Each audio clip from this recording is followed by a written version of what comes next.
क्या आपने कभी महसूस किया है कि लाख मेहनत के बावजूद भी पैसा घर में टिकता ही नहीं? कमाई बहुत है मगर खर्च उससे भी तेज। अगर ऐसा हो तो हो सकता है आपके अपने ही घर में कुछ ऐसी चीज़ें मौजूद हैं जो आपकी तरक्की की सबसे बड़ी दुश्मन बनी हुई है। वीडियो शुरू करने से पहले एक दिल से किया गया अनुरोध, अगर आप श्री कृष्ण के सच्चे भक्त हैं तो कमेंट बॉक्स में ज़रूर लिखिए जय श्री कृष्णा, क्योंकि जब श्रद्धा और विश्वास साथ हो तो हर मुश्किल आसान हो जाती है। बात करते हैं ऊर्जा की, स्पंदन की और जीवन की दिशा की। घर में रखी एक छोटी सी वस्तु भी आपके भाग्य को बना सकती है या पूरी तरह बिगाड़ भी सकती है। अब ज़रा सोचिए, क्या आपको अक्सर ऐसा लगता है कि घर में बेवजह का तनाव बना रहता है? पैसा आता है लेकिन किसी सुरंग से रेत की तरह फिसल जाता है। दूसरे लोग तरक्की कर रहे हैं और आप वहीं के वहीं खड़े हैं। तो अब अलर्ट हो जाएं, क्योंकि हो सकता है यह सब आपके घर में छिपे 10 बड़े वास्तु दोष की वजह से हो रहा है और आपको पता भी ना हो। वास्तु कहता है हर वास्तु, चाहे वह निर्जीव ही क्यों ना हो, एक ऊर्जा लेकर आती है और अगर वह ऊर्जा नकारात्मक हो तो वह न केवल आपके धन को खा जाती है बल्कि आपकी शांति और सेहत और आपकी सफलता को भी चुपचाप निगल जाती है। लेकिन घबराइए नहीं, आज मैं आपको बताने जा रही हूँ ऐसी 10 चीज़ों के बारे में जो अगर आज ही आपने अपने घर से हटा दी तो यकीन मानिए आपको अमीर बनने से कोई नहीं रोक सकता। इनमें से कुछ चीज़ें ऐसी हैं जिन्हें हम रोज़ देखते हैं मगर कभी सोचते नहीं कि यही हमारी आर्थिक तंगी का कारण है। चीज़ें आज भी आपके द्वारा मंदिर या अलमारी में छिपी हो, आपकी बरकत को रोक कर बैठी है। वास्तु के इस रहस्य में संसार में एक साथ प्रवेश करते हैं, जहां हर दिशा कुछ कहती है, हर वस्तु एक संकेत देती है और हर कोना आपकी किस्मत लिखता है।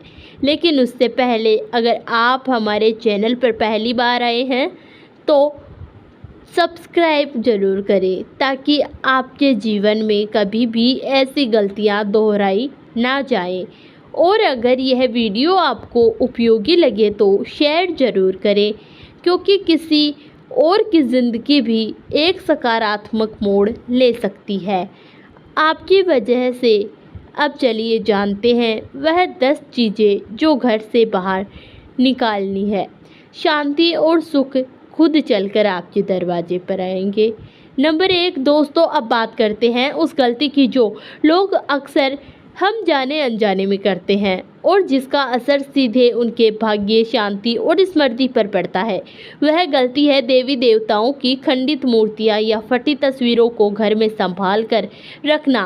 कई बार पूजा करते करते मूर्ति चटक जाती है, तस्वीर के कोने फट जाते हैं, मगर हमारी भावना जुड़ी होती है तो हम उन्हें फेंकना नहीं चाहते। पर क्या आप जानते हैं कि वास्तु के अनुसार यह पाप नहीं बल्कि भारी दोष होता है जो आपकी तरक्की में बहुत बड़ा अवरोध खड़ा कर सकता है। खंडित मूर्तियां या फटी हुई तस्वीर घर में रखते ही एक ऐसी थी लेकिन बहुत गहरी नकारात्मक ऊर्जा फैलाती है। यह ऊर्जा न सिर्फ आपके धन को रोकती है लेकिन बहुत गहरी नकारात्मक ऊर्जा फैलाती है। यह ऊर्जा न सिर्फ आपके धन को रोकती है बल्कि मानसिक तनाव, विवाद और अशांति को भी आमंत्रित करती है।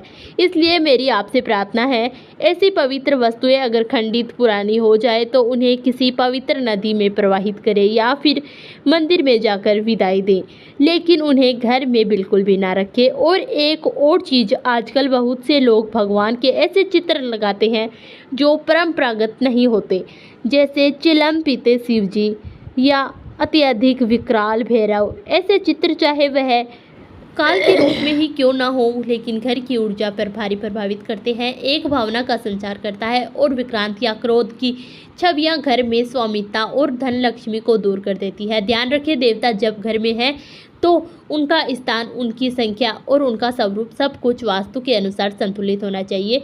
अगर पूजा भी अशुद्ध, असंतुलित हो तो बाकी जगह विपत्ति आ सकती है। तो आज ही घर में देखें, क्या कहीं कोई खंडित मूर्ति, फटी तस्वीर या विकराल चित्र तो नहीं रखा। तो वह पहला कदम है आपकी धन हानि का, और इसे हटाते ही आप चमत्कारी रूप में फर्क महसूस करेंगे। याद रखिए, शुद्धता सिर्फ मन में नहीं, घर की दीवारों और कोनों में भी होनी चाहिए, तभी माँ लक्ष्मी ठहरती है। नंबर 2, वास्तुशास्त्र हमें सिखाता है कि हमारा घर या ऑफिस सिर्फ पत्थरों का ढांचा नहीं बल्कि हमारी ऊर्जा का केंद्र होता है। इसलिए जब हम वहाँ किसी चीज़ की तस्वीर लगाते हैं तो उसके साथ उसकी ऊर्जा भी हमारे जीवन में प्रवेश करती है। कबूतर या 7 घोड़े जैसे जीव भले ही प्रकृति का हिस्सा है, लेकिन उनकी तस्वीरें हमारे आसपास एक नकारात्मक और हिंसात्मक ऊर्जा का संचार कर देती है।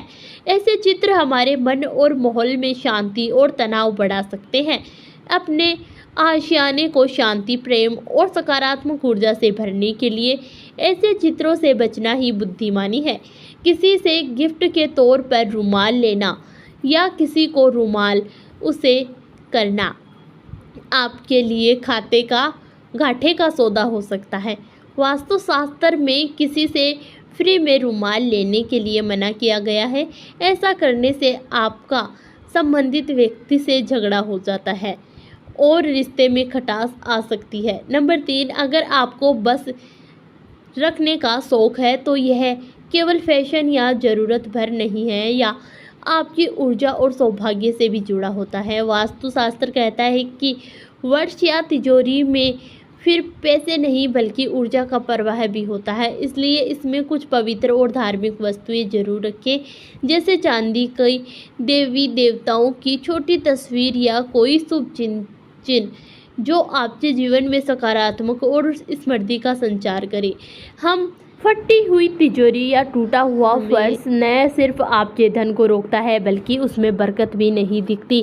किसी तरह जेब में रखे फटे पुराने नोट भी धीरे धीरे नकारात्मक फैलाते हैं। आपका फर्श आपकी समृद्धि का प्रतीक है। इस आधार पर दिन साफ सुथरा रखें और इसमें सिर्फ वही चीज़ रखें जो आपके जीवन में खुशहाली लाए। नंबर 4, सकारात्मक ऊर्जा की तलाश करते हैं, लेकिन ज़रा सोचिए, अगर इस घर में टूटी फूटी चीज़ हो, जैसे फटा हुआ दर्पण, खराब घड़ी, टूटा हुआ पलंग या चटक गया दीपक, तो क्या वह घर में सुख और समृद्धि का केंद्र बन पाएगा? वास्तुशास्त्र में हमें यही चेतावनी देता है। टूटे हुए बर्तन, खराब इलेक्ट्रॉनिक सामान, फटे पोस्टर या पुरानी टूटी हुई फर्नीचर सब धीरे धीरे घर की सकारात्मक ऊर्जा को खा जाते हैं और फिर इस खाली जगह में प्रवेश करते हैं। नकारात्मकता जो घर के वातावरण को भारी बना देता है और मन में बेचैनी, तनाव और मानसिक उलझनों को जन्म देती है। आपके घर में कोई भी चीज़ टूटी हुई है तो उसे तुरंत बाहर